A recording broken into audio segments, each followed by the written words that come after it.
Hindistan asırlar önce bir Türk kadın sultan tarafından yönetildi. Raziye Begüm Sultan'ın kısacık ömrüne sığdırdığı hikayesi hem büyük kahramanlıklarla dolu hem de bir o kadar hüzünlü. Dünya tarihinin en ünlü kadın kraliçelerinden yüzyıllar önce yaşamış ve zor bir coğrafyada taht oyunlarının içinde ayakta kalmaya çalışmış bir hükümdardı Raziye Begüm. Hindistan'ın ilk Türk kadın sultanının hikayesine geçmeden önce GZT'ye abone olmayı unutmayın.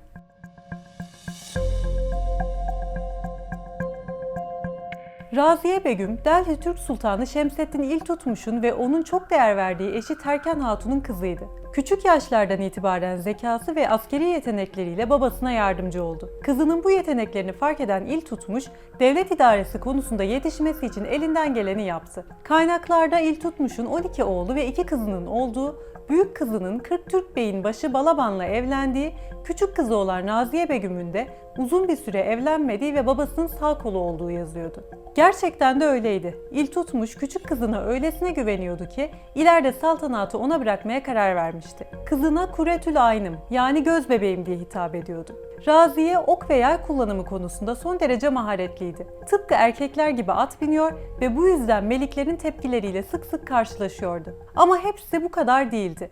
Sultan İltutmuş, emir ve meliklerin canını daha da çok sıkacak bir karar verdi ve oğullarından birini değil, Raziye'yi veliaht gösterdi. Bunun üzerine büyük tepkilerle karşılaştı. Türk beyleri ona, saltanatı hak eden oğullarım varken bir kızın İslam mülküne veliaht yapılmasının hikmeti nedir diye sordular. İltutmuş da şu cevabı verdi. Benim oğullarım işret ve gençlik zevkleriyle meşguldür. Hiçbirisinde memleket idare edecek kabiliyet yoktur. Dolayısıyla ülkedeki düzeni muhafaza edemezler. Biliniz ki benim ölümümden sonra veliahtlığa hiçbiri Raziye'den daha layık değildir. Zira Raziye her yönden erkek kardeşlerinden üstündür. Babasının desteği ve güvenini tam olarak arkasına alan Raziye Begüm'ün karşısında duracak artık hiçbir güç kalmamış gibiydi. Ama maalesef taht oyunları sultanın desteğini alsanız bile acımasızdı. Sultan İltutmuş 1236'da hayatını kaybetti. Bunun üzerine emirler ve melikler iki gruba ayrıldı. Bir kısmı vasiyetin yerine getirilmesi ve Raziye'nin sultan olması gerektiğini söylüyordu. Ancak çoğunluk buna karşıydı.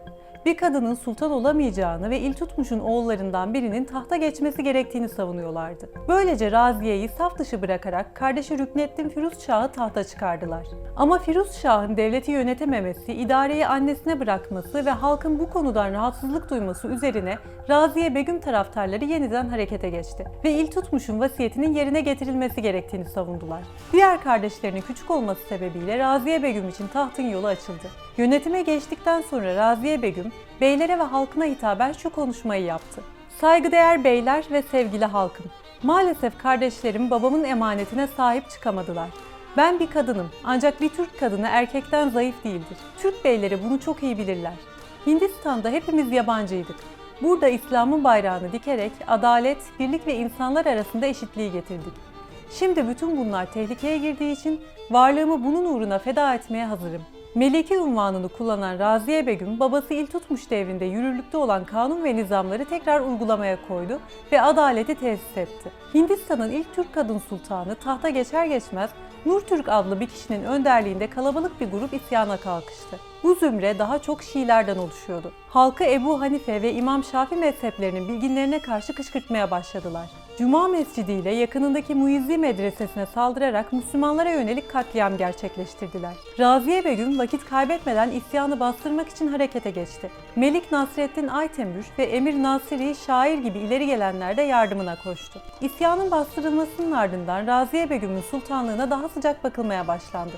Ancak onu hala istemeyenler vardı. Bu melikler bir isyan bitmeden diğerini başlatıyor, Raziye Begüm'ün saltanatına karşı çıkıyorlardı. Ancak Raziye Begüm tüm bu kaosun içinden daha da güçlenerek çıktı. İsyanları bastırdı ve devlet otoritesini yeniden düzenledi. Önemli mevkilere kendisine destek olanları getirerek idari işlerin güvenilir ellerden yürütülmesini sağladı. İç karışıklıkları yoluna koymuşken bu kez de bir kadının yönetiminin zayıf olacağını düşünen Hindular ayaklanma başlattı.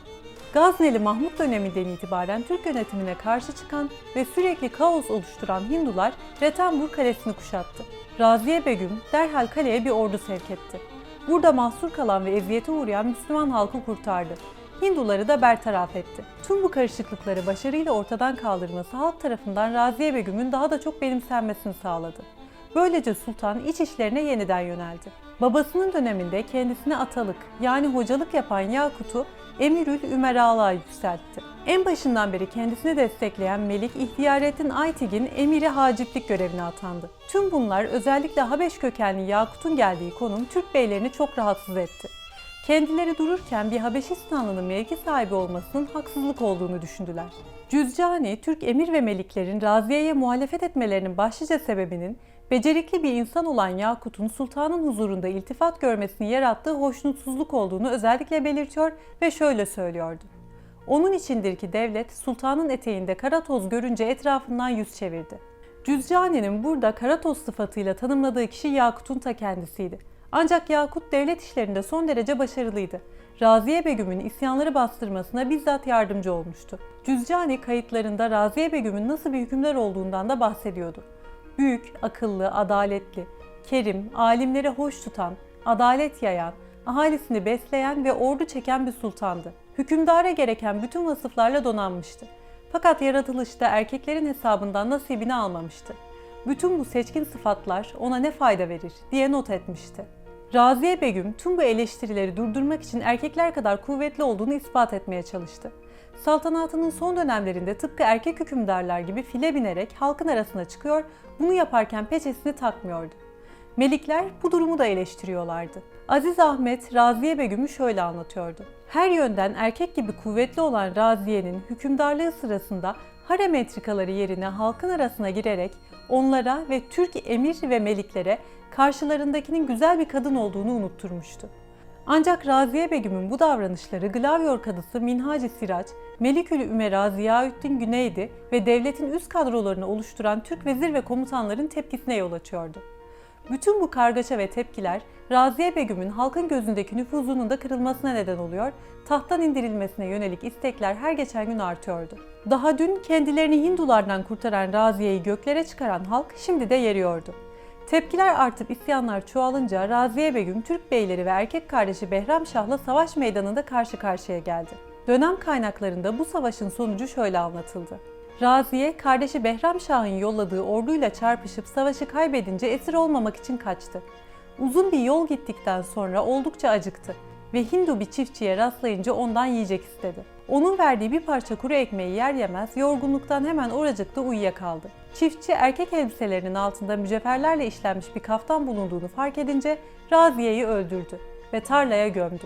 Elbisesinin bir parçasını alıp çarşıya satmaya gittiğinde böyle kıymetli ve zarif işlenmiş bir elbise parçasının fakir bir Hindu çiftçinin elinde bulunması şüpheyle karşılandı ve Raziye kadı huzuruna götürüldü. Çiftçi Sultan Raziye'yi öldürdüğünü itiraf edip onu defnettiği yeri gösterdi.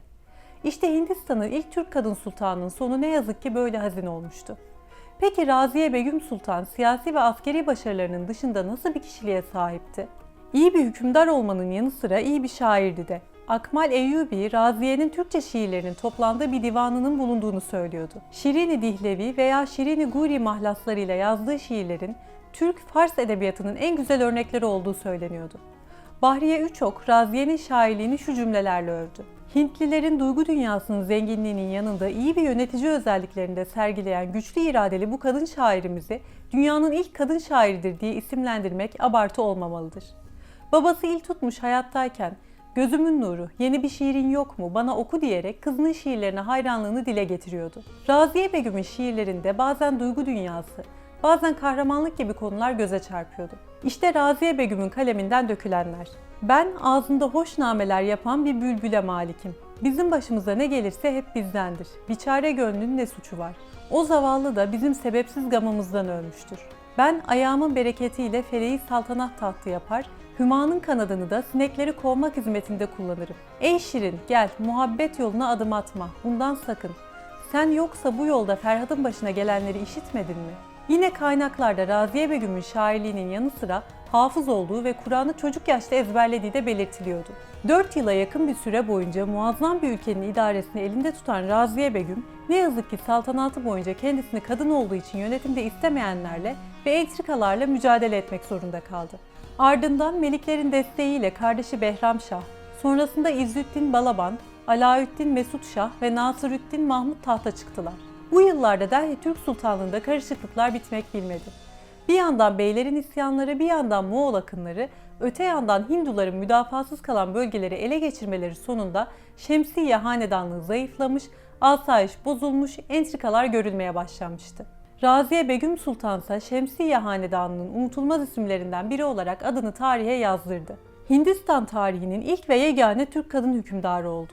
Diğer bir deyişle Güney Asya'nın ilk ve Delhi Sultanlığı'nın tek kadın hükümdarıydı. Tahta kaldığı süre boyunca devlet idaresi için büyük özveride bulunmuş, hükümdar olsa dahi nihayetli bir kadın olmanın verdiği nezaket ve zarafetle devleti bir kadının da yönetebileceğini göstermişti. Yakut gibi farklı etnik kökenlerden gelen kişileri devlet kademelerinde yüksek mevkilere getirmesinin sebebi ise hem iktidara ortak olmaya çalışan Türk beylerini önlemek hem de kendisine hocalık eden kişilere duyduğu sadakatti. Ömrünü gerek Hindu akınları gerekse kendisine karşı ayaklanan emir ve meliklerle mücadeleyle geçiren Raziye, cesur ve kahraman bir sultan olarak hayata gözlerini yumdu. Peki ya mezarı neredeydi? Mezar bölgesiyle ilgili 3 iddia bulunuyor. Ama bu 3 mezarlık alanından hiçbirinde ne mezar taşı ne de yazılı bir kitabeye rastlanmadı. Arkeolojik anlamda herhangi bir veri elde edilemedi. Bazı Hindistan kökenli web sitelerinde mezarı hakkında çeşitli rivayetler ortaya atıldı. Bunlardan biri Raziye'nin türbesinin Kaital kenti yakınlarındaki Sivan'da, Haryana türbesinin kuzeybatı banliyölerinde yer aldığıydı.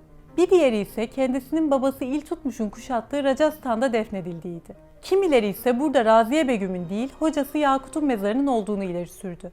Raziye'nin mezarının olduğu söylenen en önemli ve doğruluğunun kuvvetle muhtemel olduğu düşünülen yer, eski Delhi'nin dar sokakları arasında Türkmen Kapısı girişinin yakınındaki Bülbül-i Han avlusuydu. 35 metrekarelik avluda yükseltilmiş bir platforma oturtulan mezar büyük tahribata uğramış durumda.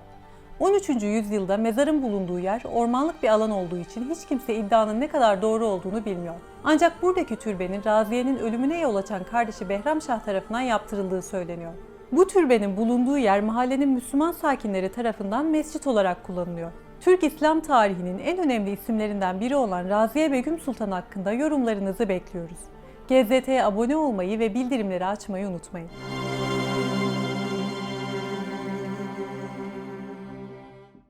Hindistan asırlar önce bir Türk kadın sultan tarafından yönetildi. Raziye Begüm Sultan'ın kısacık ömrüne sığdırdığı hikayesi hem büyük kahramanlıklarla dolu hem de bir o kadar hüzünlü. Dünya tarihinin en ünlü kadın kraliçelerinden yüzyıllar önce yaşamış ve zor bir coğrafyada taht oyunlarının içinde ayakta kalmaya çalışmış bir hükümdardı Raziye Begüm.